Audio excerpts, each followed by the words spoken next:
Gago ang lamig. Hello. Hello. Pauwi na ako pare. Yan nyo. Napaka-empty ng road oh. Tapos na-hold up ako no. Hindi na ako nakapag-upload. Anyway. Pag-isip-isip ako kanina. Uy, ba't tumutugtog-tog? Hindi ba? Anyway. Sabihin ko. Bakit naman eh. Technically, kung iisipin mo, pag-isip-isip ko kanina. Technically, sugal ang law school eh. Hindi sugal na yung masamang sugal ah. Pero technically, law school is about betting sa sarili mo.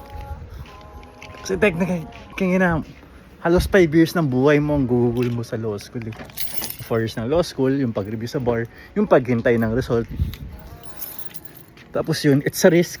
Pero sabi nga ni Luffy, wala ka daw magagawang future kung di ka naman mag-take ng risk. So ayun, ano ba? So I'm willing to take that risk. Tapos yun, kahit kasi yun, though di nakikita dito sa mga video ko, I struggle a lot pare.